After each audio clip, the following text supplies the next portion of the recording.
Via Caprera a Serravalle, un borgo con poche case. È qui che Giancarlo Gentilini ha detto che si ritirerà dopo la sconfitta alle elezioni comunali di Treviso, in mezzo alla natura, a 2 passi dalle montagne. E proprio nel quartiere dove è nato Super G, a pochi passi da quella che potrebbe essere la casa dove lo sceriffo passerà le sue giornate, incontriamo la sorella dell'ex sindaco di Treviso. Io avevo già capito che andava così, perché quando ci sono i traditori...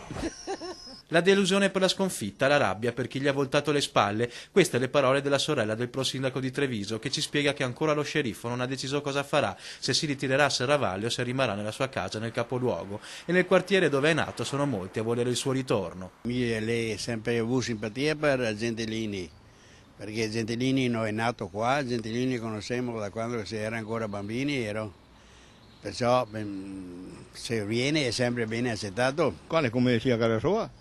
L'ho trovato più di una volta qua da sua sorella. Insomma, è casa sua, ha diritto il suo diritto è venire qua. E la sconfitta alle amministrative dello sceriffo pesa anche a Vittorio Veneto, una città che da più di 10 anni è a guida leghista, una città però sempre disposta ad accogliere a braccia aperte Giancarlo Gentilini. Gentilini è un grandissimo amico, è sempre benvenuto a Vittorio Veneto, è nativo di Vittorio Veneto, ha una proprietà a Vittorio Veneto, quindi è sempre una bella persona di cui io ho molto rispetto.